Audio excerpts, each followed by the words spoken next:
اوپر موت بھی ہو تو اندر حیات ہوتی ہے.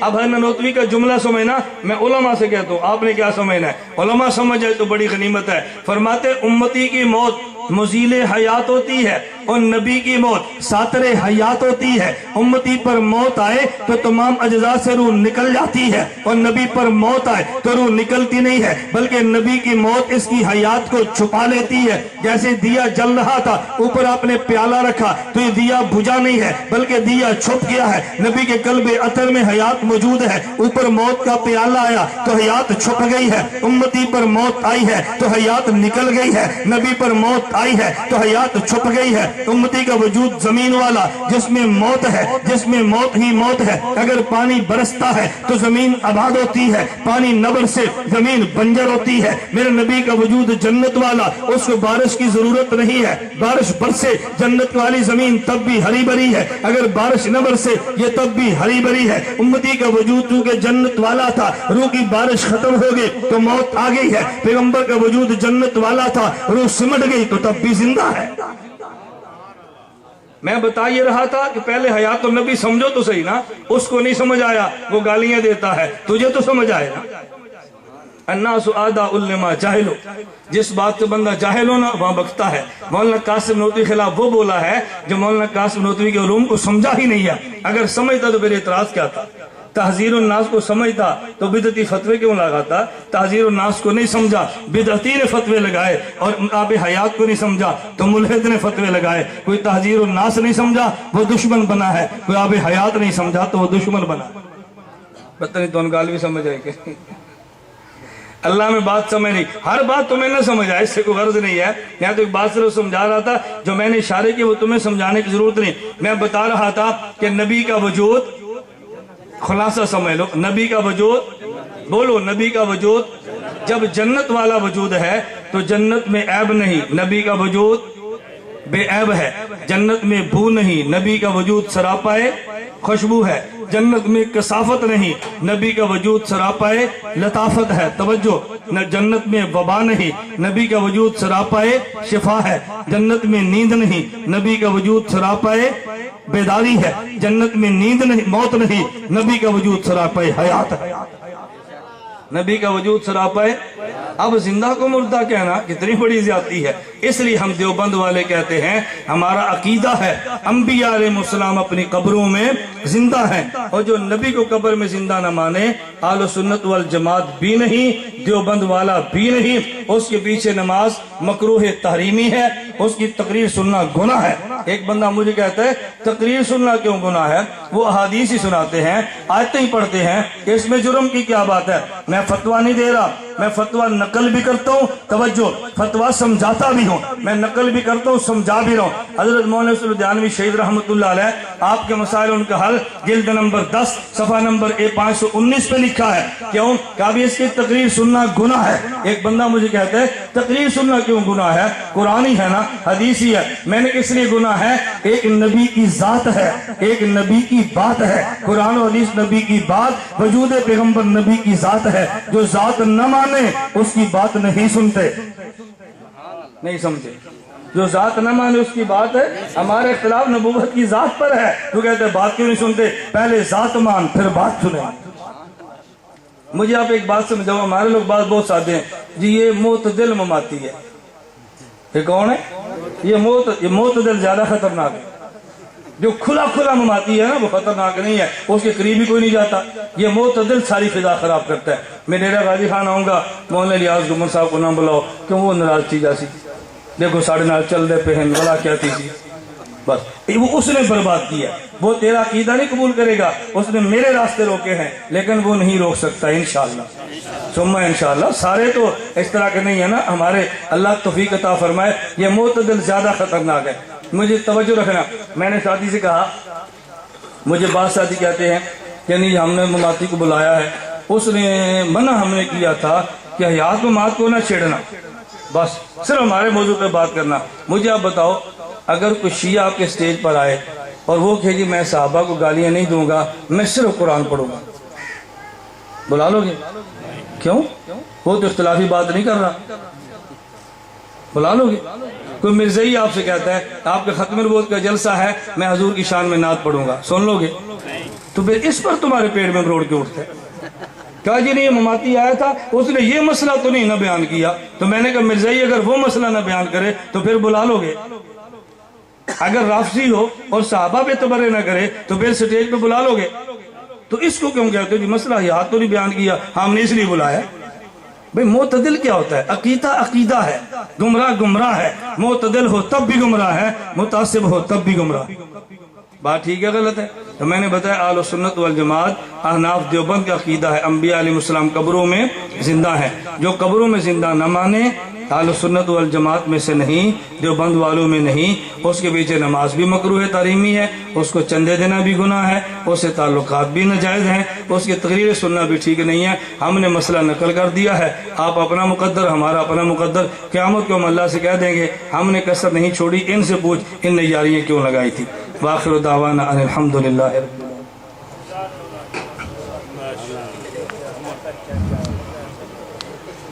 آپ اٹھ جاؤ، میں چٹوں کے جواب شروع کرتا ہوں اور سرگودا جا کر بتاؤں گا ڈیرہ غازی خان والے بڑے اچھے میزبان ہیں۔ کیسے سادے ہو؟ تمہارا شاید پہلا جلسہ ہے اور میں صبح سے لے کر یہ تیسرا چوتھا بیان کر رہا ہوں۔ فجر کو میں نے 2 گھنٹے بیان کیا، پھر دوپہر بیان کیا، پھر ابھی بیان کیا، رات 1 بجے سویا ہوں، تو میں بھی تو انسان ہوں، پتھر کا تو نہیں ہوں نا۔ اور بات سمجھ آ رہی ہے؟ آپ نے آرام کرنا ہے، میں نے مغرب کو جا کر آگے پھر بیان کرنا۔ یہ درد ہے، اللہ سب کو عطا فرما دے۔ جامع ترشید خطابت کورس تھا تو مجھے بھی انہوں نے بلایا، میں جامع ترشید میں تھا، مجھے بلایا تو میں نہیں گیا، میں نے اپنے شاگرد مولانا رضوان عزیز صاحب کو بھیجا بھئی تم خطابت کورس میں سبق پڑھاؤ۔ میں جامع ترشید گیا، میرا بیان تھا تو مجھے ان حضرات نے کہا جی مولانا خطابت کورس ہے، کچھ آپ بھی سبق پڑھا دو۔ میں نے کہا خطابت درد دل کا نام ہے، اس پر میں کیا سمجھاؤں گا؟ خطابت کس کا نام ہے؟ درد دل ہے، اللہ سب کو عطا فرمائے۔ چلے میں چٹے سمیٹتا ہوں، نماز کا وقت پھر بہت تھوڑا۔ حضرت کچھ اہل ہوا کے بارے میں ہو جائے، یہ گول مول چٹے مت دو، سیدھی سیدھی بات کو کس کے بارے میں تم چاہتے ہو؟ اہل ہوا کا معنی ہے کہ اس کا وضو ٹوٹا ہوا ہے، کسی کی ہوا خارج ہے جس پر میں نے مسئلہ بتانا ہے، سیدھی سیدھی بات کو جس مسئلہ سننا چاہتے ہو نا صاف صاف چٹ دو۔ مماتی کہتے ہیں پشاور مناظرہ ہوا تھا، جس پر انعام تھا اس پر آپ نہیں پہنچے، لعنت اللہ علی الکاذبین۔ نہ میرا مناظرہ طے تھا نہ میں نے پہنچنا تھا، سب جھوٹ کا پروپیگنڈا ہے۔ مناظرہ کس کا ہے؟ تحفظ اہل سنت کا، نوجوان حناف کا۔ میری جماعت نہ نوجوان حناف ہے نہ تحفظ اہل سنت ہے، میری جماعت کا نام کیا ہے؟ بولو تو میرا کیسے طے ہوا؟ اس میں مناظرہ طے ہے، میری طرف سے کون ہے؟ مولوی شاہد نائب مولانا الیاس گمن، میرا نائب نہ کوئی جماعت میں نہ مدرسے میں، میرا نائب کیسے بڑھ گیا؟ اچھا جس عقیدے پر مناظرہ اس میں عقیدہ حیات النبی کا نام ہی نہیں ہے، جو تحریر لکھی ہے اس میں جگہ اور وقت کا نام ہی نہیں ہے، مناظرہ کیسے طے ہو گیا؟ اکٹھے ہو کے گیدڑوں کی طرح سیکھ رہے ہیں وہ جو مناظرہ تھا مناظرہ تھا۔ میں کہتا ہوں ہاں مناظرہ کروانا ہے، اپنی قیادت کو لاؤ، میں کرتا ہوں، قیادت سے نیچے آئیں گے تو میرے شاگرد کریں گے۔ لو میں کو دوڑ رہا ہوں، مجھ سے کون کرے؟ قیادت، اور نچلی درجہ پہ کون کرے؟ شاگرد۔ کہتا نہیں ادھر سے آپ ہوں گے ادھر سے شاگرد ہوں گے۔ میں نے کہا یہ کیا؟ قیادت کو لاؤ بھائی تاکہ پتہ چلے، اگر عقیدہ حیات النبی غلط ہے تو اس غلطی کو میں پھیلا رہا ہوں نا، عقیدہ ممات غلط ہے تمہاری قیادت پھیلا رہی ہے، ہمیں آمنے سامنے بٹھاؤ تاکہ روز روز کی کھچ کھچ ختم ہو۔ بات ٹھیک ہے؟ کہتا نہیں وہ نہیں آئیں گے ہمارا۔ میں نے کہا نہیں ایسے نہیں ہوگا۔ مولانا عبدالشکور قاسمی صاحب اپنا جیسا کہ اللہ نے توفیق دی ہے بیان فرما دو۔ یہ پہلے چٹ آ گئی۔ مولانا صاحب آپ کا عام مردے کے سما کے متعلق کیا نظریہ ہے؟ بعض صحابہ قائل تھے بعض نہیں مانتے تھے، تو جس میں صحابہ کے اختلاف اس پر میں کیا بحث کروں گا؟ میں نے پورے 1 گھنٹے میں عام اردو کی بات کی ہے، ہمارا اس پر لڑائی نہیں ہے۔ مسئلہ انبیاء کے سما کا ہے، عام صحابہ عام اموات کے سما میں جب صحابہ کے اختلاف رضی اللہ عنہم اجمعین، ہم کسی فریق کو گمراہ نہیں کہہ سکتے۔ آپ جو چاہیں نظریہ اختیار کر لیں، انبیاء کے سما پر اتفاق ہے، اس پر ہم پوری بات کرتے ہیں۔ اگر آپ میں ہمت ہے تو آپ ہمارے مناظر خضر یاق کا مناظرہ کرتے۔ 1 نومبر بکھر کو خضر یاق کا مناظرہ طے ہے۔ میں دیکھتا ہوں وہ میرے شاگرد عبدالواحد قریشی کے سامنے آتا بھی ہے یا نہیں آتا۔ ذرا بکھر فون کر کے پوچھو کہ 1 نومبر طے ہوا ہے کہ نہیں ہوا، پھر میں دیکھتا ہوں کون آتا ہے کون نہیں آتا۔ اب پھنسا ہے خضر یاق، اب پھنسا ہے، چونکہ تحریر طے ہو گئی ہے نا، فریقین کی تحریر بھی آ گئی ہے۔ اشاعت و توحید اتحاد اہل سنت خضر یاق عبدالواحد قریشی میرا شاگرد ہے اور میرا شعر ہے۔ میں دیکھتا ہوں آتا ہے یا نہیں آتا۔ کیا گدڑوں کو لے کر نا قیادت کو لاؤ، قیادت کو، وہ تمہاری تحصیل کا امیر بھی نہیں ہے، قیادت کو لاؤ تاکہ پتہ چلے۔ ہمت ہے، بات کیسے کرتے ہیں؟ حضرت جی عبدالحمید چشتی خانے والا یہ آیا، علماء دو خلاف سخت زبان استعمال کرتے ہیں، آپ انہیں سمجھائیں، ہم سے برداشت نہیں ہوتا۔ میں کس کو سمجھاؤں؟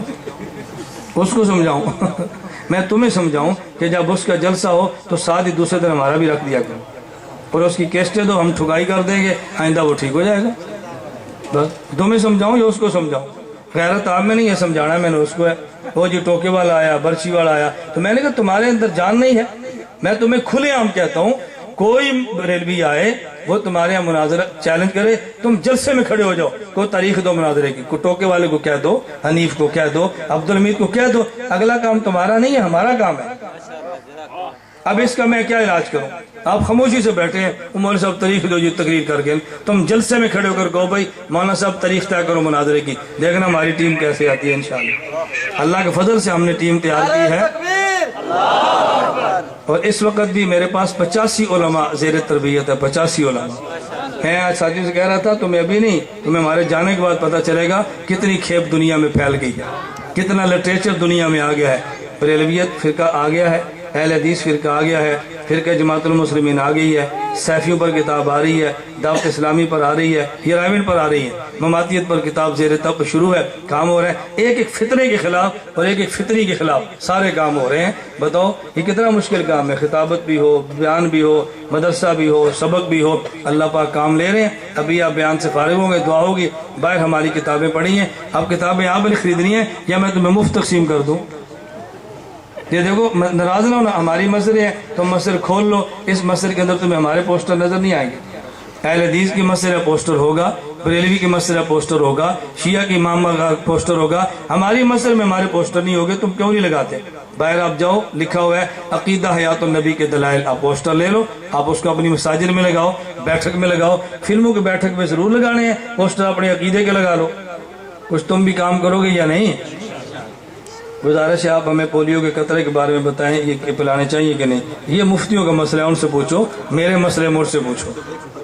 حضرت بعد نماز جنازہ بتائیے، آج جنہیں دیوالی نا بس وہی چلنا دی مولانا گم، اچھا 3 بجے تو پرانی چیٹ ہے۔ مماتی غیر مقرر سے مل کر قربانی کرنا جائز ہے؟ میں کہتا ہوں تعلق نہ جائز ہے، تم کہتے ہو قربانی مل کر جائز ہے کہ نہیں؟ میں سلام سے منع کرتا ہوں، تو قربانی کرتے پھرتے۔ بعض لوگ کہتا ہے عقیدہ حیات النبی بار بار بیان کرنے سے انتشار پیدا ہوتا ہے، غیر مقل خلاف بیان کرنے سے ایک مرتبہ بیان ہو گیا تو کافی ہے، بار بار بیان کرنے سے کیا فائدہ؟ یہ عجیب بات ہے۔ 6 نمبر بار بار ہوتے ہیں کہ نہیں جی؟ قرآن بار بار ہے، توحید بار بار ہے، ختم بار بار ہے، اس سے انتشار کیسے ہوتا ہے؟ بار بار کرنے سے بات پکی ہوتی ہے، اذا تکرر تقرر، یہ تو ہمارے مولوی کہتے ہیں بار بار کرو تو بات دل میں جم جاتی ہے۔ یہ سب پروپیگنڈے ہیں تاکہ ہماری جان چھوٹو، ایسے نہیں ہونا ہے انشاءاللہ۔ مماتی امام سے نماز جائز ہے؟ میں نے کہا جائز نہیں ہے، جو پڑھی آپ نے لٹانا آپ کے ذمہ ہے۔ پھر وہی نماز والی بات آ گئی، کوئی کام کی چٹ ہو تو محسن فضی نے کہا جو شخص ذات پڑھے تو معنی اور ہوتا ہے، اس کے پیچھے نماز نہیں ہوتی۔ اگر کوئی بندہ ڈاکٹر کے پاس جائے اور ساتھ اپنی بیوی کو لے کر جائے چیک کرانے کے لیے، تو ڈاکٹر کو کیا کہتے ہیں؟ میری بیوی کو مرض لگ گیا ہے یا مرد لگ گیا ہے؟ نہیں، کیا کہو گے جی؟ مرد تو نے کہو نا وہ مرد کے ہم مرض کے، وہ دعات پڑھے ہم سواد پڑھیں، کہو نا، تمہاری زبان چلتی ہے۔ میں نے اس لیے کہا نا ہمیش پر نہ چھیڑو، کبھی جلسہ رکھو ابھی پھر شوق پورا کرانا۔ ایک سمجھ آ گئی نا؟ ہمیں جواب بڑے زبردست آتے ہیں، رکھو جلسہ پھر سواد لو ذرا، دوبارہ نام بھی نہیں لے گا انشاءاللہ۔ آپ نے فرمایا جس میں لطیف ہے کثیف نہیں، جب کہ حدیث میں صلی اللہ علیہ وسلم دوڑ لگائی، اس دوڑ میں ایک بار سلم ایک بار ایسے جیت۔ دیکھو میں نے آپ سے گزارش کی ہے، دنیا کے ماحول کا اثر ہے کثافت آتی ہے، اور جنتی وجود کا نتیجہ ہے لطافت ہوتی ہے۔ نہیں سمجھ آئی؟ اب حضور تو سوئے پڑے، آپ کہتے ہیں نیند نہیں ہے، تو میں نے بتایا تو ہے نا، دنیاوی ماحول کا اثر ہے کہ نیند آئی ہے، اور جنت کے وجود کا اثر ہے کہ قلب میں بیداری ہے۔ کیا سندھ میں آپ بیٹھ کر مماتی کے ساتھ بیان کرتے ہیں؟ اشکال دو نہ بھی، میں کہیں مماتی کے ساتھ بیٹھ کر بیان نہیں کرتا۔ ہاں اتنی بات ضرور ہے جو میں سب کو کہتا ہوں، اگر کسی بڑے ایجنڈے پہ ہمارے کابر کو کانفرنس رکھے، میں اس میں ٹر نہیں کرتا، بالکل اب مثلا مرزائیت کے خلاف کانفرنس ہے اور بین الاقوامی دشمن کے خلاف ہے، اس میں غیر مقلد بھی ہیں، اس میں بریلوی بھی ہیں، اس میں جماعت اسلامی والے بھی ہیں۔ ہم دنیا کو بتانا چاہتے ہیں کہ اس طب کے خلاف سارے فرقے اکٹھے ہیں، وہ بات اور ہوتی ہے، اور بلا وجہ اسٹیجوں پر بلائیں اس کے ہم قائل نہیں۔ یہ معراج ربانی کہاں کا ہے؟ یہ انڈیا کا ہے، سعودیہ میں رہتا ہے، اور ہم نے بحمداللہ ایسی ٹھکائی کی ہے، 4 سال گزر گئے ہیں، دیوبند کے خلاف اس کی کوئی سی ڈی نہیں ہے۔ بس بھائی آپ کے تمام بیانوں میں کمپیوٹر کی صورت میں مل جائے گا، یہ باہر سیڑھیاں پڑی ہیں، آپ وہاں سے لے لو۔ مزید ہمارے مکتبے کا ٹیلی فون ہے 0321 635 35 40، وہاں فون کریں تو آپ کے گھر سیڑھیاں پہنچ جائیں گی۔ مماتی غیر مقرنوی کے ساتھ مل کر قربانی، ابھی بتایا تو ہے تمہیں، پھر وہی مسئلہ، پر یہ کتاب ہے یا پوری چٹ ہے؟ اللہ ہم سب کو بات سمجھنے کی توفیق عطا فرمائے۔ وآخر دعوانا ان الحمدللہ رب العالمین، الحمدللہ رب العالمین، والصلاة والسلام علی رسولی وعلی آلہ وصحبہ اجمعین۔ اللہ ہم سب کے گناہوں کو معاف فرما، خطاؤں سے درگزر فرما، جائز حاجات کو پورا فرما، اس ادارے کو ظاہری اور باطنی ترقیاں عطا فرما۔